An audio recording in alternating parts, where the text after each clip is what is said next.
Hello everyone, welcome to my channel Learn with Sunil. Today we are going to learn an appreciation of the poem Walk a Little Slower from 9th Standard English book.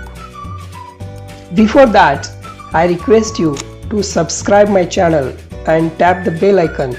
Therefore, you will be notified as soon as I upload a new video. Walk a little slower. Appreciation.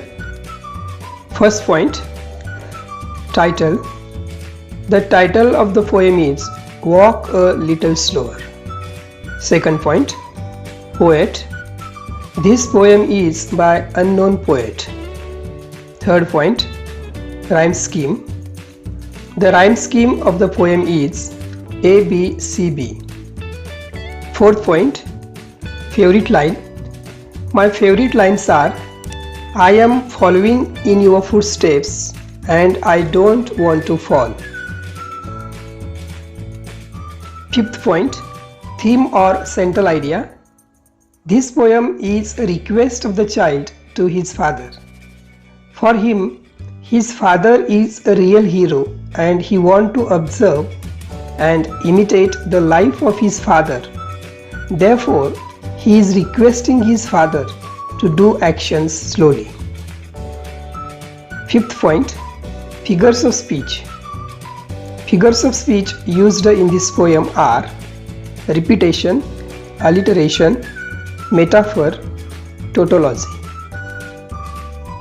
First, repetition. Example, walk a little slower, daddy. This line is repeated in this poem. Second, alliteration. Said the little child so small. The sound S is repeated. Third, metaphor.